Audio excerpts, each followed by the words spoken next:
कुलदीप शर्मा जी। राधे राधे। राधे राधे महाराज जी। महाराज जी, जब आप आध्यात्मिक मार्ग पर चले तो आपको ऐसे संतों के दर्शन हुए होंगे जिन्होंने आपसे कहा होगा कि नाम जप किया जाए, परंतु हमारे आप गुरुदेव, पहले सबसे पहले हमारे गुरुदेव ही, गुरुदेव की ही कृपा से अध्यात्म मार्ग क्या है ये जाना जाता है। गुरुदेव की ही कृपा से अध्यात्म मार्ग को पकड़ा जाता है। गुरुदेव की ही कृपा से अध्यात्म मार्ग तय हो जाता है। मूल सब में गुरुदेव की कृपा है। अब बोलिए। परंतु आपने पहले ज्ञान योग का साधन किया, अखंड रस प्राप्त किया। आपके वचनों में भी आया है कि पहली ऐसी बात थी कि किसी प्रकार का भी चिंतन ना रह जाए, परंतु वृंदावन आने के बाद आप भक्ति के रस में चले।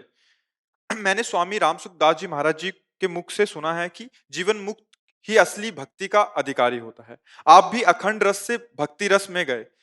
तो जिन साधकों की विशेषता अपनी बात ही करता हूं, भोगों के चित्त पर संस्कार हैं, वो आपने चित्त अभी भोगों पूरा प्रवचन ठीक से सुना नहीं। किसका प्रश्न है? अभी सही सुना नहीं होगा। जैसे गाड़ी मुगल सराय से चलती है और इलाहाबाद होते हुए फिर यहाँ मथुरा स्टेशन आती है, तो आपको मुगल सराय से चढ़ना जरूरी है क्या? यहीं से मथुरा से चढ़ लो, निकल लो। समझ में आया कि नहीं? जिसके चित्त पर महाराज जी भोगों के संस्कार चढ़े हुए हैं। भैया अभी तुम्हें पता नहीं है।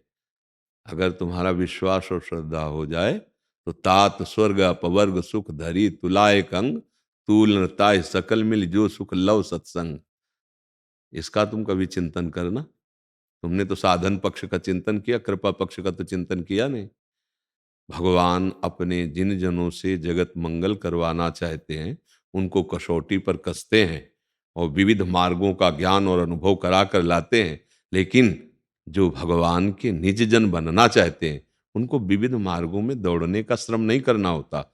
भगवान ने अपने पट्टे को तैयार ही इसीलिए किया है कि एक ही झटके में तुम्हारा वो काम बन जाए जो पूरे जीवन रगड़ करके वो अनुभव करके आए। तभी कहा गया यही लाभ शंकर माना। अब जैसे आखिरी में आकर के राधा बाबा कहाँ टिके? राधा राधा राधा नहीं टिके।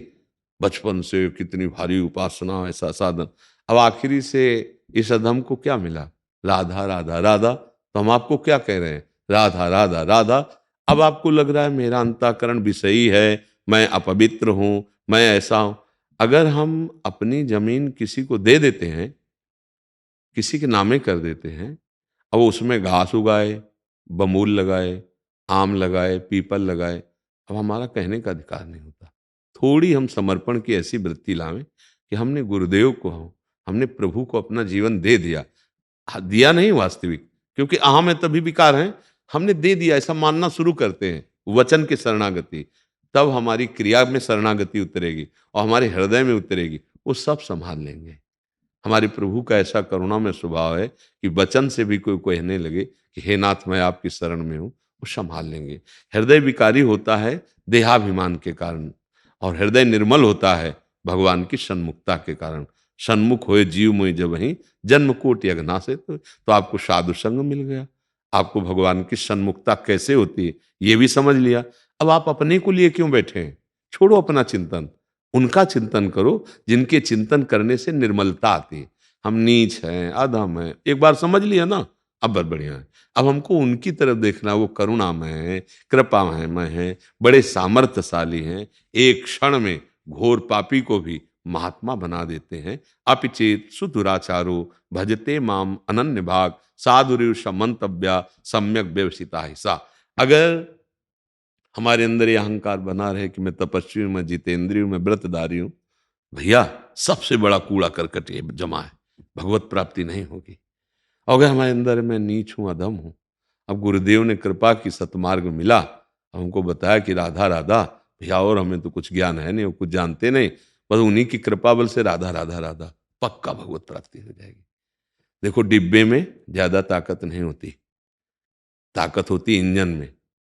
इंजन में 2 ही 4 लोग बैठते हैं और डिब्बे में 100 70 90 ऐसे बैठते हैं ना, और बड़ी ठसक से जहाँ इंजन जाता है वहीं डिब्बा चला जाता है। ये डिब्बा है, आचार्य इष्ट इसके इंजन हैं, उन्हीं के बल से वो डिब्बे का कनेक्शन आचार्य गुरुदेव इष्ट में है। अब सैकड़ों को लाद के निकल जाएगा और कनेक्शन हट जाए तो एक कदम डिब्बा नहीं चल सकता, समझ रहे ना। हमको मुगल सराय भागने की जरूरत नहीं, हमको जहां से डिब्बा मिला है वहीं चढ़ बैठना है, गले पड़ जाला है, बस बात समझ ली। इंजन का वो अपने आप पहुंचा देगा। हम लोगों को विश्वास नहीं होता है, इसलिए हम परेशान होते हैं। बिन विश्वास भगति नहीं, और ते बिन द्रवहि न राम, और राम कृपा बिन सपन्यु, जीव न लह विश्राम। अगर ये तुम्हारे अंदर बैठा रहेगा कि मुझे जीवन मुक्त होके फिर ऐसे ऐसे, तो बहुत परेशानी आ जाएगी। तुम्हारे अंदर ये आ जाए कि भगवान ने हमको तो घर बैठे सब परम कल्याण दे दिया। अगर मुझे सत्संग मिलने लगा, संत समागम मिलने लगा, और मुझे विश्वास है कि इन संत के वचन से, इन संत के संग से अमोघस्य निश्चित भगवत प्राप्ति हो जाएगी, हो जाएगी। और विश्वास न हो तो देखो, दुर्योधन को भगवान पर विश्वास नहीं, तो सामने भगवान है पर उसको कोई आनंद, कोई अनुभूति नहीं हो रही, जलन हो रही। तो विश्वास का विषय है। जैसे भगवान अपने संतों को जो कसते हैं, वो उनके लिए नहीं कसते, वो जगत मंगल के लिए कसते हैं, पक्का समझ लेना। उनकी तपस्या, उनकी जितेंद्रियता, उनको कष्ट पे कष्ट दे करके ऐसे घनीभूत बना देते हैं, अब जाओ हमारे जगत का मंगल करो। तो वो तुम्हें थोड़ी करना है, वो जो कह रहे हैं वही करना शुरू कर दो, तुम्हारा हो जाएगा। क्योंकि उनको कसा इसीलिए गया है कि सबको उतनी मेहनत ना करनी पड़े, सहज में बात बन जाए। तो सहज में आनंद लेना हमें आता नहीं। हम लोग कुछ ऐसे दिमाग के आदमी हैं कि खूब मेहनत करें, पसीना चुआवें, फिर थोड़ा कुछ मिले तो उस पर गर्व रहता है, और ऐसे फ्री अगर दे दे तो बात समझ में नहीं आती। एक संत सेवा में एक शिष्य जाता था, तो एक दिन उसने कहा, महाराज जी मेरे मन में एक कामना है, मैं बहुत गरीब आदमी हूं, आपकी सेवा की थी कि मुझे कुछ मिले, तो अभी तक तो हमें कुछ मिला नहीं, आज हमारी इच्छा है कि आप कुछ हमको दीजिए। तो उनका, बेटा जाओ गंगा स्नान करके आओ, आज वो चीज देंगे जो जीवन में तुम्हारा परम मंगल कर देगी। बड़ा खुश हुआ, गंगा स्नान करके बैठा ला। देखो किसी से कहना नहीं, बहुत गुप्त बात है, अमूल्य है, महामहिम है, निश्चित तुम्हारा परम मंगल। बोले जी महाराज। बोले गौराम। बोले राम। यही चीज है। मन में आ गया, यार गुरु जी हमको तो उसका था कोई मतलब, कोई ऐसा हीरा जवाहरात, कोई मणि, कुछ ऐसा। बाहर निकला आश्रम से तो कुछ चरव आए थे, बोले भगत जी राम राम। गुरु जी कह रहे थे किसी से कहना नहीं है, तो चरवाहा भी बोल रहा है राम राम ऐसे। दूसरे दिन गया, बोला गुरु जी। हाँ, बोले हम समझ रहे हैं, नहीं एक प्रश्न था। बोले नहीं, अब समझ, हमारा पहले काम करके आओ। वो झोली लाओ, झोली नहीं, उसमें हीरा था। बोले इसे लो, बाजार से बेचना है, इसे देना नहीं, केवल दाम तुम्हें नोट करके बताने हैं आकर के, जाओ पूरी बाजार में इसको दाम नोट कर। तो पहले सब्जी मंडी में गया, बोला गुरु जी ने दिया, इसके बदले में आप क्या देंगे। उसने देखा कुछ चमक रहा है, अब सब्जी मंडी वाला क्या जाने। तो उसने कहा 2 किलो आलू ले लो या 1 किलो बैंगन ले लो। कागज में लिखा सब्जी मंडी में 2 किलो आलू 1 किलो बैंगन, इसका दाम। अब वहां से गया तो ऐसे बनिया की दुकान में दिखाया, तो उसने देखा कि, फिर सामने देखा कि गरीब आदमी, कोई चमकीला पत्थर टाइप। बोले 1000 रुपया देंगे। 1000 रुपया। लगा यार वहां तो 2 किलो आलू, यहाँ 1000 रुपया। अब स्वर्णकार के पास, स्वर्णकार ने देखा है तो हीरा, पर इस गरीब के पास कहां से आएगा। तो कहा 1 लाख रुपया देंगे, रख दो। 1 लाख रुपया। अब हिम्मत बनी, सबसे बड़े जौहरी के पास गया। तो उसने कहा भाई हमारी दुकान में जितने रुपए सोने की सामग्री सब चाहे तू ले जा, इसकी कीमत तो है ही नहीं, अमूल्य हीरा। अब आया, बोले गुरुदेव अमूल्य है। बोले कैसे जाना। तो उनका पहले पहले ऐसे गया सर। बोले अगर कह देता बेच जाओ तो तुम 2 किलो आलू लेकर के चले आते। असली बात तो जौहरी ने जाना ना। तो बेटा जो राम नाम है ना, वो कोई फकीर जानता है कि क्या है। तू अभी संसारिक वृत्ति का है, इसलिए तूने मेरे दिए हुए नाम पर महत्व नहीं किया। और लगा वही प्रश्न तू करना चाहता था। बोले हाँ गुरुजी, ये बात तो जानवर चराने वालों को भी बात है, पता है, जो आप हमसे कह रहे थे किसी से कहना नहीं। क्योंकि जब निकले तो बोले राम राम, और आप कह रहे थे किसी से कहना नहीं। बोले हाँ बेटा, इसको कोई फकीर जानता है ये क्या वस्तु है। तो ऐसे ही जैसे संत जन अपने अनुभव बोल रहे हैं, आप राधा राधा, आप ऐसे चलो। अब हमको लगता है कि ये तो इतना करके आए हैं तब इनको ऐसा मिला है, मतलब वो करना जरूरी नहीं, वो जो कह रहे हैं मान लो, तो बस वो जहां है वहीं तुम पहुंच जाओगे। क्यों? आप सरिस चाहें सब कीन्हा, ये परम बात है। ये जरूरी नहीं, संतों को जो भगवान कसते हैं जगत मंगल के लिए, वो तुम्हारी कसौटी नहीं हो सकती। तुम उनकी बात मान लो तो वही रस तुम्हें प्राप्त हो जाएगा, तुम्हें दौड़ भाग करने की जरूरत नहीं है। जब जान लिया कि ये संत हैं, तो हम उनका बहुत जोर से पकड़ ऐसी करे कि उनकी जो बात निकले वो मान लो, वहीं पहुंच जाओगे जहां वो है। आज तक लाखों को संतों ने अपने वचन से भगवान से मिला दिया है, संतों के वचन से तो है। तो ये बात मानना, अगर अगर हम बचपन में जैसे चले थे, हम अपने गुरुजी की बात न मानते तो जीवन बर्बाद हो जाता। बात मानी तो वो क्रम से ऐसे, अब वो कैसे कसना चाहते थे, वो ऐसा क्यों करना चाहते थे, अब वो बात समझ में आ रही कि इसलिए कर नहीं। आप प्रश्न करते तो उत्तर कहाँ से आता? बिना अनुभव के उत्तर किस बात का? तो पूरे हर मार्ग में ऐसे कर, तो आप जहां से बोलो फटाक से उसका उत्तर आ गया, श्री जी उसका उत्तर दे रहे। तो अब आपको उत्तर देना है, आपको समाज प्रतिष्ठित बनाना है, तो आप दौड़िए। अगर भगवत प्राप्ति करनी तो राधा राधा राधा। और सबसे बढ़िया बात भगवत प्राप्ति में होती, अपने अंदर दैन्य आना। तो अपने अंदर, आपके अंदर ही है ही है कि मैं अंतःकरण मलिन हूं, नीच हूं, भला मुझे भगवत प्राप्ति कैसे पक्का हो जाएगी। अगर ये आ जाए मैं जितेंद्रिय हूं, मैं पवित्र हूं, मैं ऐसा ऐसा, तो पक्का नहीं होगी, क्योंकि अहंकार है और भगवान को अहंकार पसंद नहीं। तो बच्चा फिर संशय किस बात का?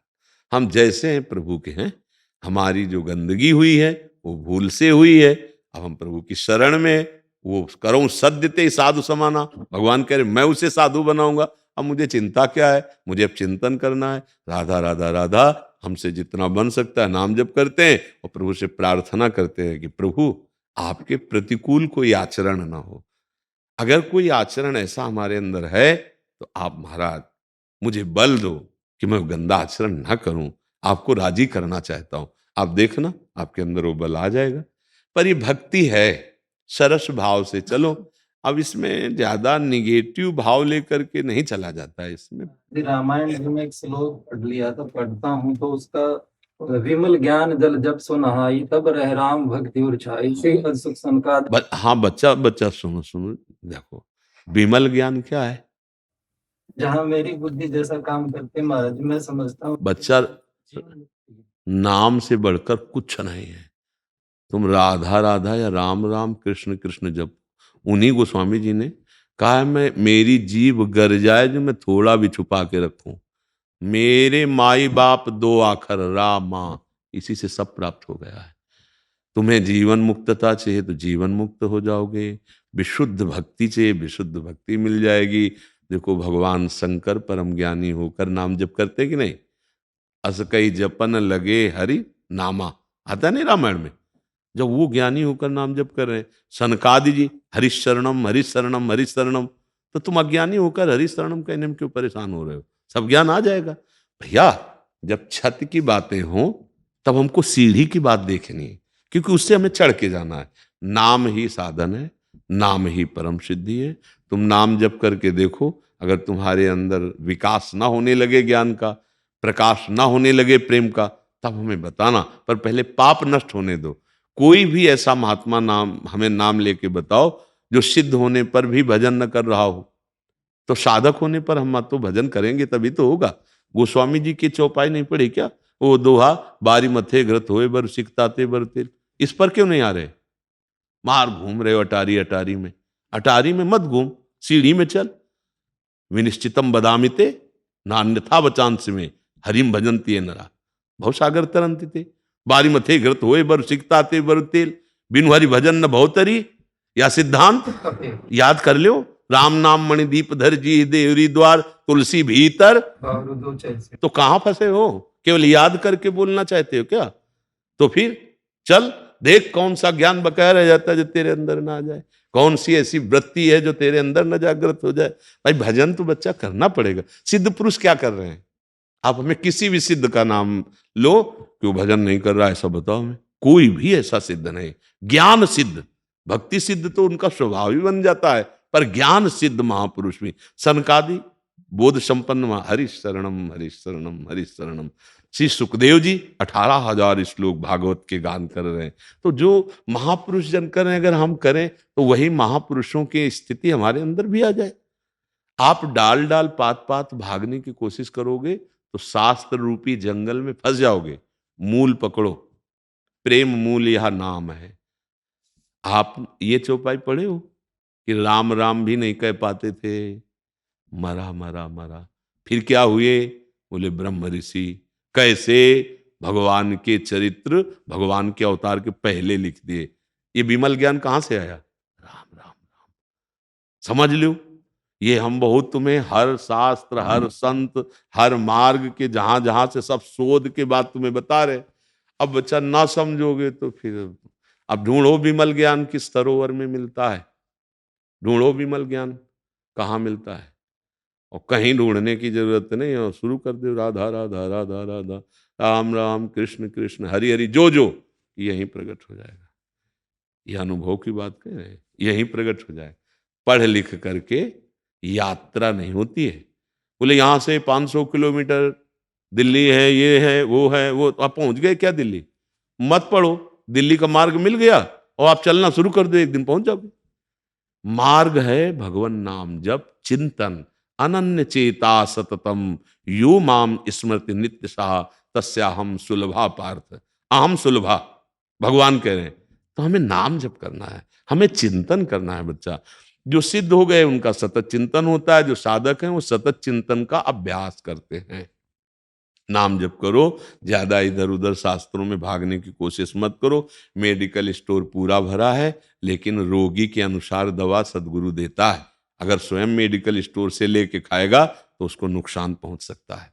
तो आजकल अपने लोग क्या है, मेडिकल स्टोर में खुद घुस करके दवा ढूंढ करके खाना चाहते हैं। तो हम सब परेशान घूम रहे हैं। और पहले क्या था? संत सदगुरुदेव के द्वारा दी हुई शास्त्र सम्मत सिद्धांत बड़ी जल्दी सिद्धि प्राप्त हो जाती थी। अब संत सदगुरुदेव को केवल मान लिया है, पर चलेंगे हम अपने हिसाब से। शास्त्र है मेडिकल स्टोर, सदगुरु है वैद्य। सदगुरु वैद्य वचन विश्वासा और संयम यह न विषय के आशा। अभी सब काम बन जाए। अब आप मेडिकल स्टोर के बहुत ज्ञान नहीं हो, लेकिन आपको खुद पता नहीं कि आप किस कोटि के मरीज हो, आपको औषधि कौन सी चाहिए, तो इसीलिए फिर लाभ नहीं प्राप्त हो पा रहा। तो इसलिए नाम जप करो, भगवद आश्रित रहो। जी। आपको गुरु पद पे आसन रखा हुआ है, आपके वचनों को अपने ऊपर शासन करने दे रहा हूँ। माँ अम्बा जी के मंदिर में सेवा करता हूँ। अब जो है माँ अम्बा जी के प्रति प्रेम बढ़ाना चाहता था, आपकी कृपा से राधा नाम में प्यार होने लगा है। एक दिन हमने सत्संग में सुनाया था कि जितनी भी दैवी शक्तियां हमारी श्री जी ही हैं, दूसरा कोई नहीं है।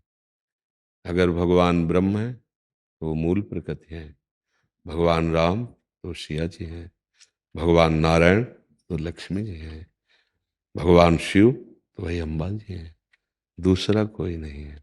जब अम्बा को देखो तो आप श्री जी की झांकी करो कि हमारी प्रिया जी ही इस रूप में है, कोई परेशानी नहीं।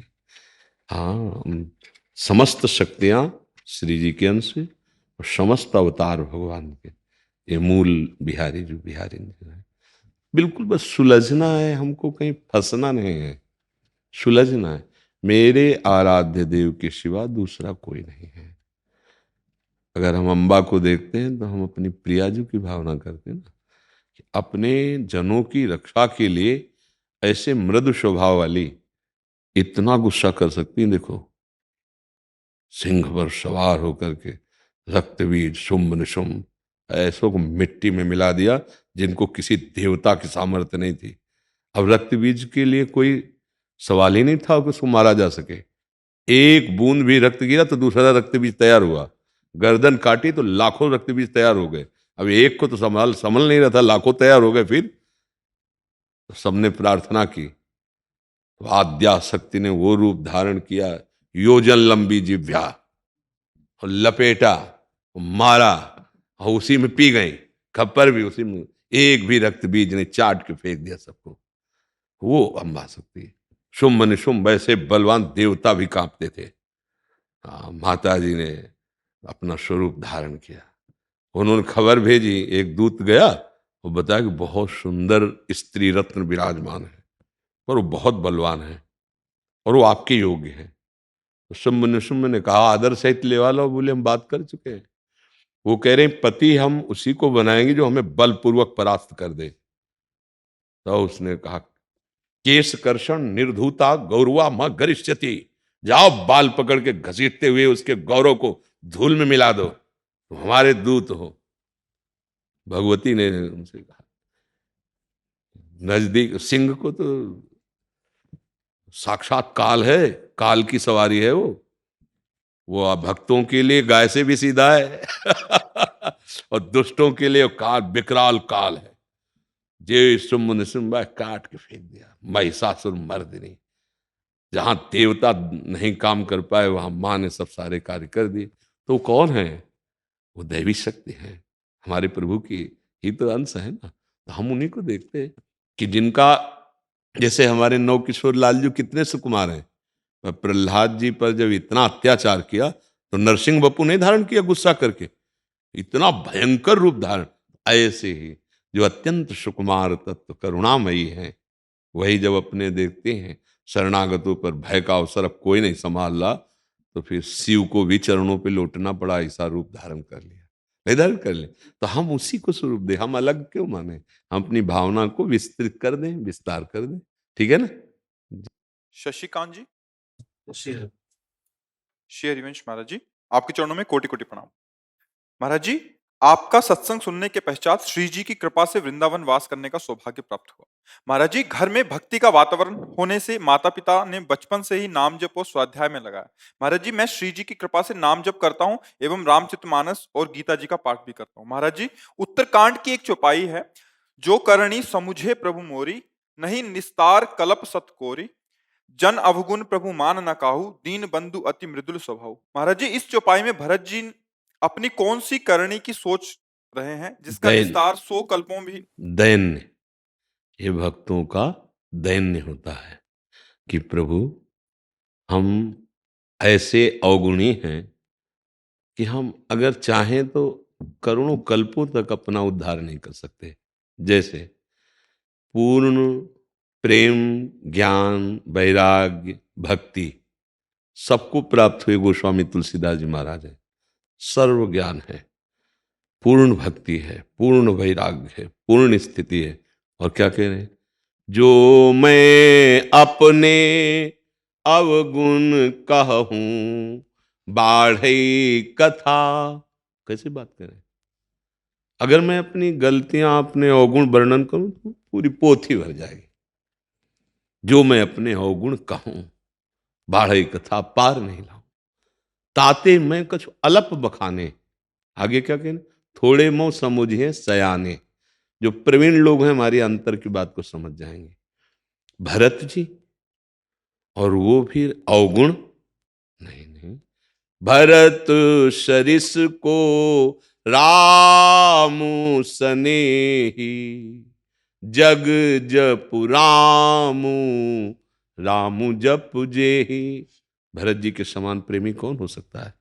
संसार राम राम जप करता है और राम स्वयं श्री भरत श्री भरत श्री भरत जपते हैं।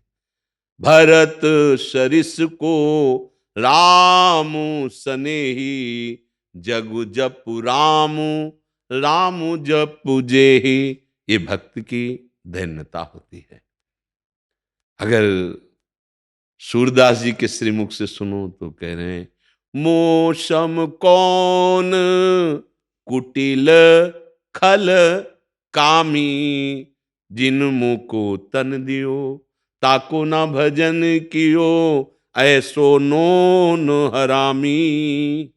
ये नोन हरामी जिस समय प्रभु की जो लीला हो रही उसी को लिख रहे हैं। इतने इतने मोटे ग्रंथ हैं पदों के, 5 खंड, अद्भुत अद्भुत भगवत लीला। वो क्या कह रहे हैं? मौसम कौन कुटिल खल कामी। ए भाई, ये भक्त की धन्यता है, ये भक्त की अद्भुत धन्यता है। भरत जी तो भगवान ही हैं। भगवान अपने 4 वपु से प्रकट हुए। राम, भरत, लक्ष्मण, शत्रुघ्न भगवान ही अपने, जैसे चतुर्व्यूह कृष्णावतार, वासुदेव, संकर्षण, प्रद्युम्न, अनिरुद्ध, ऐसे ही राम, लक्ष्मण, भरत, शत्रुघ्न चतुर्व्यूह भगवान अपने को प्रकाशित किए हुए। वहां भरत जी की दैन्यता है कि अगर मैं अपनी करनी को देखूं तो करोड़ों कल्प तक उद्धार नहीं हो सकता। क्या मेरे को निमित्त बनाकर भगवान को 14 वर्ष का वनवास दिया गया? क्योंकि निमित्त तो मैं ही बना ना, कि भरत को राजगद्दी और राम को 14 वर्ष का ये करनी करोड़ों कल्प तक मुझे नरक में डाले उद्धार। पर जब मैं अपने प्रभु की तरफ देखता हूं तो उनका स्वभाव है जन अवगुण प्रभु मान न काऊ, दीन बंधु अति मृदुल स्वभाव, रहत न चित प्रभु चूक किए की, करत सुरत सय बार ही की। प्रभु हृदय की बात जानते हैं। यद्यपि हमारी करनी तो ऐसी है कि करोड़ों कल्प तक मेरा उद्धार, पर मेरे स्वामी का स्वभाव है वो अपने जन के अवगुणों की तरफ ध्यान ही नहीं देते हैं, बड़े कृपाल हैं। यहाँ ये विषय है, भक्ति की परम दैन्यता है। नहीं तो भला हनुमान जी महाराज जैसे विभीषण जी से अपनी बात, असमय अधम सखा सुनु, मोहू पर रघुबीर। जरा इस पर विचार करो। ये भक्त के परम ज्ञानी, परम महात्मा, महान बल समुद्र ऐसे बोल रहे हैं। ऐसे भरत जी महान प्रेमी हैं। भरत जी जैसा प्रेमी कौन त्रिभुवन में हो सकता है? राम प्रेमी भरत जी जैसा कैसा? हाँ, तो जब कभी किसी को बहुत प्यार से भगवान ने सम्मान दिया है तो भरत जी जैसा प्यार करे कि तुम हमें ऐसे प्यारे हो जैसे भरत प्यारे हैं, ऐसा कह के। तो भरत जी की कोई करनी ऐसी हो सकती है? नहीं, भूल से भी किसी महाभागवत की ऐसी करनी हो ही नहीं सकती। फिर वो तो भगवान हैं, भगवान ही है। जो राम जी है वही भरत जी हैं, वही लखनलाल है, वही शत्रुघ्न है, दूसरा थोड़ी कोई है। सच्चिदानंद भगवान चार रूपों में प्रकाशित है, वही भगवान दूसरे को है। तो समझ पाए आप जी? अंजू जी, राधा प्रयागराज वल्लभ से। श्री राधा वल्लभ श्री हरिवंश। पूज्य गुरुदेव भगवान आपके चरणों में कोटि कोटि प्रणाम। महाराज श्री, आपने सत्संग में चित्त के समाधान के बारे में कई बार कहा है। महाराज श्री, हम कैसे जाने कि हमारे चित्त का समाधान हो गया है? अपने आराध्य देव की नाम रूप लीला धाम में आसक्ति हो जाना। हमारे चित्त को अब कुछ रुचता ही नहीं है। हमारे आराध्य देव श्यामा श्याम है, आराध्य देव की लीला स्थली ब्रजधाम वृंदाविपिन है, आराध्य देव का गुरुमंत्र नाम हमारा जीवन है। ये हो गया चित्त का समाधान। अब हमारे अंदर साध्य और साधन के विषय में कोई प्रश्न नहीं है। हाँ, भगवत चर्चा सुनने के लिए, उसको और रसास्वादन करने के लिए प्रश्न है, लेकिन साध्य साधन के विषय में नहीं। इसको कहते चित्त का समाधान। किसका प्रश्न है? चित्त का समाधान का तात्पर्य होता है साध्य और साधन के विषय में हमारा कोई प्रश्न नहीं है।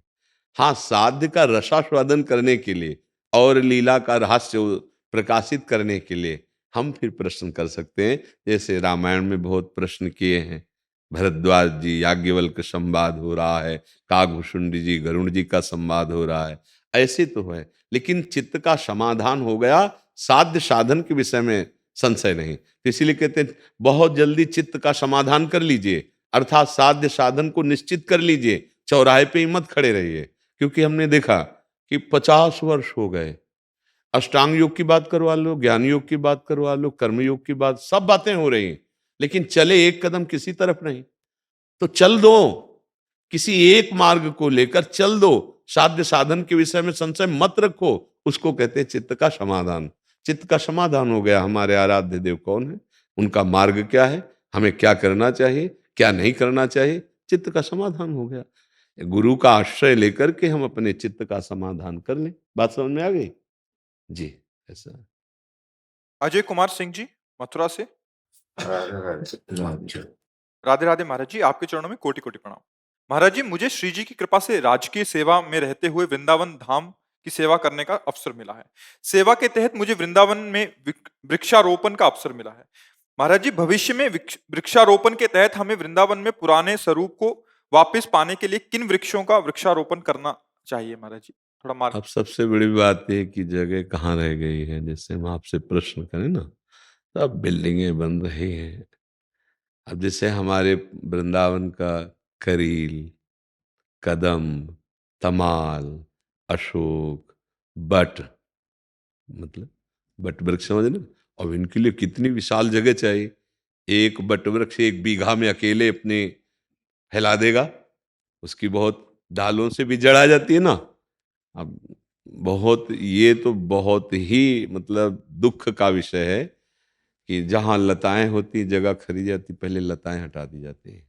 रास्ते में आते थे, एक बट वृक्ष था, नव किशोर, देखते ही आनंद, उसको भी नष्ट कर दिया गया क्योंकि जगह बेचनी है। तो अब सामने वाला कहेगा वृक्ष हटाओ, तब हम मकान बनाएंगे। पीपल वैसे भी वासुदेव का स्वरूप है, और यहाँ तो हर लता वासुदेव है, चाहे बम्बूल की क्यों ना हो, यहाँ तो हर लता भगवत स्वरूप है, धाम है ना। पर भाई ये बड़ी दुर्व्यवस्था है। हरिराम व्यास जी ने लिखा है कि अगर एक डाल काट दी जाए तो करोड़ों ब्राह्मण की हत्या का पाप लगता है। और साक्षात वासुदेव स्वरूप वृक्ष को, बड़ा वृक्ष था, तो अब उस लता को लगाकर और उसको पुष्ट करने में, आप लगाते हो, आप देखो ना, कोई लता को कितना दुलार प्यार करके 10 वर्ष में उसे ऊपर उठाया जाता है। अब वो 100 वर्ष 150 वर्ष की लता 5 मिनट में लगा के, जेसीबी, क्या जेसीबी कहते, अब ऐसे हृदय तलस के रह जाता है कि भगवान, हमारे धाम की जो शोभा है, महिमा है, मतलब 50-50 मयूर के झुंड हमने धाम में देखे हैं, नाच रहे हैं, कुहुक रहे हैं सब। अब लताएं ही खत्म, तो बंदर और कुत्ते मिल मिला करके सब ऐसे नाच रहा है, मोर झपटे मार दिया।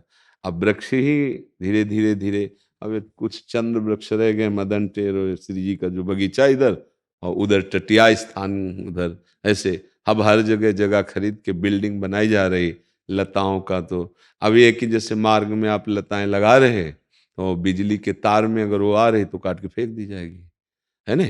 रोड चौड़ा होगा, काट के फेंक दी जाएगी, क्योंकि लताओं का महत्व तो कम ही देख। और ये नहीं समझ में आ रहा कि चलो वृंदावन की बात अलग, कहीं की भी लता काटने पर तुम्हारे जीवन के लिए बहुत हानिकारक है।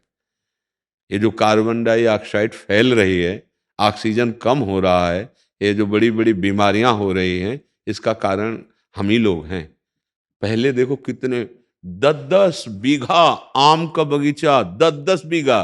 सुबह 3 बजे अगर डंडा लेके हम लोग भागते थे ना, बच्चे थे, तो 5-5 10-10 किलो मीठे आम ऐसे ही बिल लाओ सुबह, ऐसे मतलब गाड़ियों में लद लद करके आम निकलते। अब वो आम के वृक्ष ही नहीं रह गए। बड़े वृक्ष जो, जिनकी ऐसे ऐसे मोटी मोटी, वो रह नहीं गए, वो वाले रह गए जो ऐसे छोटे छोटे होते हैं। उनमें जो हमें ऑक्सीजन दें, वो पीपल है, बड़े बड़े वृक्ष हैं जो कार्बन डाइऑक्साइड को सोखते हैं, और वही हमें वर्षा कराते हैं। ऋतुओं को संभाल के रखना है वृक्षों के ऊपर, वनस्पति के ऊपर है। आज हम बहुत ही अधूरे हो रहे हैं, क्योंकि सब लताएं छेदन की जा रही हैं। अब पी रहे हैं शराब, उनके खेत में 10-5 वृक्ष खड़े हैं, सब कटवा दिए पैसे की वजह से। अब वृक्षों को कटवा करके, आप देखो असमय में वर्षा होना, जब समय तब वर्षा नहीं, मतलब प्रकृति का बैलेंस बिगड़ जाता है। फिर ये तो वृंदावन है, अब वृंदावन चिदानंद भाव से भले सेवन करो, नहीं तो सब जगह बिल्डिंगें ही बन रही हैं। लताओं के नीचे बैठकर भगवत चिंतन करने का सौभाग्य अब कम ही रह गया है। जहां लताएं हैं उनको काट दिया जाता है। धन्यवाद है आपको कि आप वृंदावन की लताएं लगाने की सेवा कर रहे हैं, पर हम ये पूछते जगह कहाँ है, कहाँ लगाई जाए लताएं। अब जो भी लता लगाई जाए, अब जैसे छोटी छोटी बात अलग, रोड के किनारे लगा दिए। अब जैसे हमको पीपल के लिए, बट वृक्ष के लिए, कदम के लिए, इनके लिए जगहें चाहिए। 500-500 वर्ष पुराने तमाल के वृक्ष थे, मतलब जो 25-26 वर्ष पहले वृंदावन को देखें, मतलब ऐसे कि घुस के 50 आदमी बैठ सकते हो तमाल वृक्ष के नीचे। वो ऐसे छाए हुए एकदम, तो उनमें भावना बनती थी कि प्रिया प्रीतम खेल रहे हैं सब। अब इतना निर्माण आसपास सब हो रहा है, लताएं सब काटी जा रही, बस ये किसी तरह भजन कर लो, प्रियालाल को प्राप्त हो जाओ। अब भाव बनाने के लिए तो लताओं के नीचे कुंज में बैठ करके, कहाँ कुंज है, जगह जगह सब बड़ी बड़ी बिल्डिंगें बन रही, लताओं के प्रति किसी का भाव नहीं बन रहा। पूरी कॉलोनी की कॉलोनी 1-1 किलोमीटर में बनी हुई है ना। लताएं वो एक ऐसे मनोरंजन वाली छोटी छोटी, वो जो कटिंग करके नहीं, ऐसे वो ऐसा कि भाई बट वृक्ष लगा है, तमाल लगे हैं, कदम्ब लगा है, अशोक, जो हमारे वृंदावन के, वो कहाँ, वो तो उसके लिए तो जगह चाहिए ना। अब जगह इतनी महंगी कि जो जगह खरीदेगा लता काहे को रखेगा, वो तो बिल्डिंगें बनाएगा। अब लता नहीं है, रजरानी के दर्शन। अब रजरानी कहाँ दर्शन होगा, रोड बना हुआ पूरा। अब रज में पहले जो परिक्रमा देने में सुख था, अब परिक्रमा रोड में कैसे, लोटो रज में। यहाँ का जो वृंदावन ब्रज रज का आनंद था ना, वो धीरे धीरे ढकता चला जा रहा है, प्रगट में वो ढकता चला जा रहा है। तो अभी तो हमें नहीं ऐसा लग रहा कि आप कहाँ लता लगाओगे, बताओ कहाँ लगाओगे।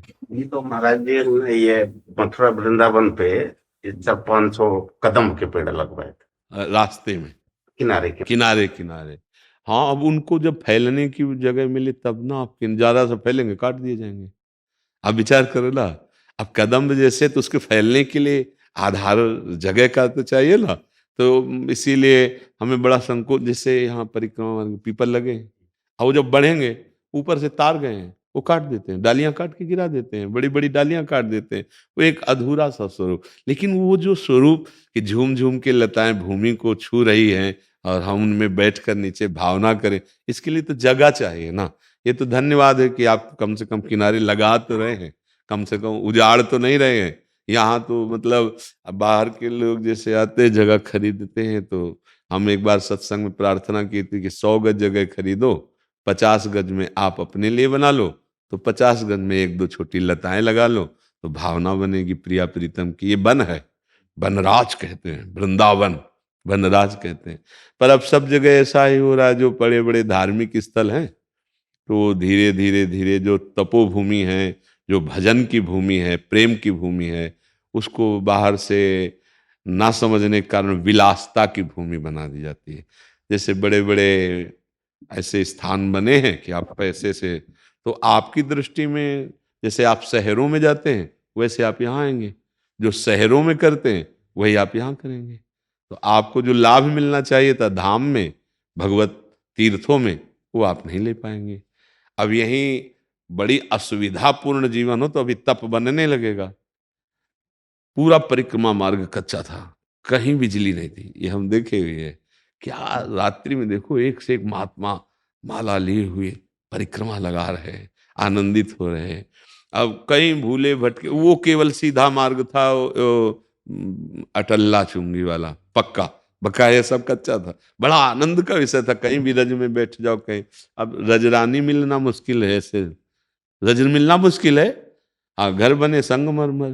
तो यहाँ का सुख तो यही है, रज में लोटे, खूब राधा जय जय श्री राधे गाए, परिक्रमा लगावे, खूब बिहारी जी राधा रमण राधा वल्लभ लाल के दर्शन करे, और यहाँ के पशु पक्षियों की चहचहाट, चारों वेदों के स्वाध्याय का फल यहाँ के पक्षियों की चहचहाट से मिल जाए। जब लता नहीं तो पक्षी कहाँ बैठेंगे, फ्लैट में तो नहीं बैठेंगे आकर, उनके लिए तो लताएं चाहिए।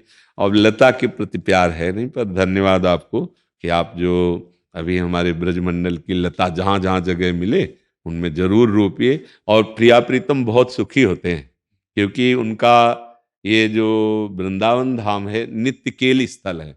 लता भवन सुख शीतल छहा, श्री हरिवंश रहत नित्य जहां, तहां न वैभव आन। हमारे प्रिया प्रीतम को बड़ा सुख मिलता है, जैसे कदम्ब तमाल ऐसे लताएं, वहां सोहनी नीचे लगा दे, 4 फूल बिछा दे, भावना करे कि प्रिया प्रीतम यहाँ कर बिया। ये भाव देश है। अगर रज का सेवन न हो और लताओं का सेवन न हो तो यहाँ का भजन पूरा नहीं माना जाता। रज में सोहनी लगाओ और लताओं में जल सिंचन करो, और खूब हरी भरी लताएं हैं तो भावना बनती प्रिया प्रीतम की। अब तो इतना बढ़ रहा है निर्माण, इतना निर्माण बढ़ रहा है कि जहां बैठे ना ये सब लताएं ही थी, सब ये लता, एक भी भवन नहीं था, ये हमने देखा है। बस वो पानी का वो पंप नहीं होता नगर पालिका वाला, वो बस 1-2 ऐसे किनारे, बकाया सब लताएं, यहाँ ये पूरा सब लता ही लता, एक भी कोई भवन नहीं। अब यहाँ सब साफ हो गया और फिर बिका तो सब बिल्डिंगें सब ये बन रही। लता का सुख यहाँ को बहुत है। अब लताओं पर ना तो ध्यान दिया जा सकता है, क्योंकि इतनी महंगी जगह हो गई है कि वो बेचारा अब जो ऐसे खरीदेगा वो काहे को तमाल और अशोक कदम को रखेगा। उसकी तो यही भावना होगी कि बढ़िया बिल्डिंग बने, एक कमरे में हम रहे तो 2-4 कमरे किराए के दे, तो सब व्यवस्था चलती रहे। और अहोभाग्य है जो लताओं को प्यार कर रहे हैं, लता लगा रहे हैं जी। महाराज जी विषयों ने घेर लिया है बहुत ज्यादा, दृष्टि दोष खत्म नहीं हो रहा है। जोर जोर से नाम कीर्तन आधा घंटा करो कम से कम, तो हाँ फिर हृदय नाम संकीर्तनम यस्य सर्व पाप प्रणाशनम, आधा घंटा हाथ से ताली बजा के हम मंजीरा के तन्मय हो, भगवान ही हमारे हृदय को निर्विकार करेंगे। नाम कीर्तन है, भगवत कथा जैसे भागवत है या गीता है, 2-4 मिनट पढ़ो उसे, तो मन उसमें जब चिंतन में लगेगा तो विषय कमजोर पड़ेगा। अब वही चिंतन, वही कथन, वही श्रवण विषयों का, तो विषय तो बढ़ेंगे ही। भगवान का कथन श्रवण मनन हो तो विषय कमजोर बनेंगे। ठीक है ना? हाँ, नाम कीर्तन। राधा राधा राधा राधा राधा राधा राधा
राधा राधा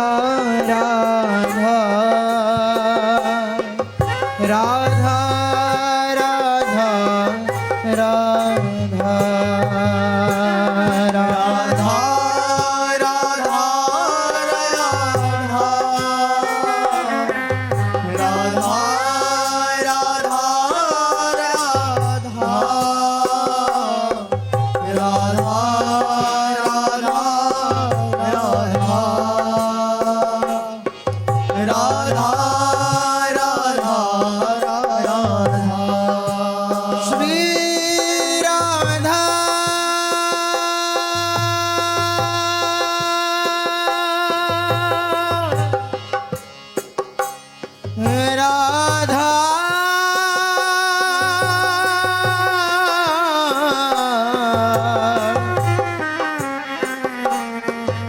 राधा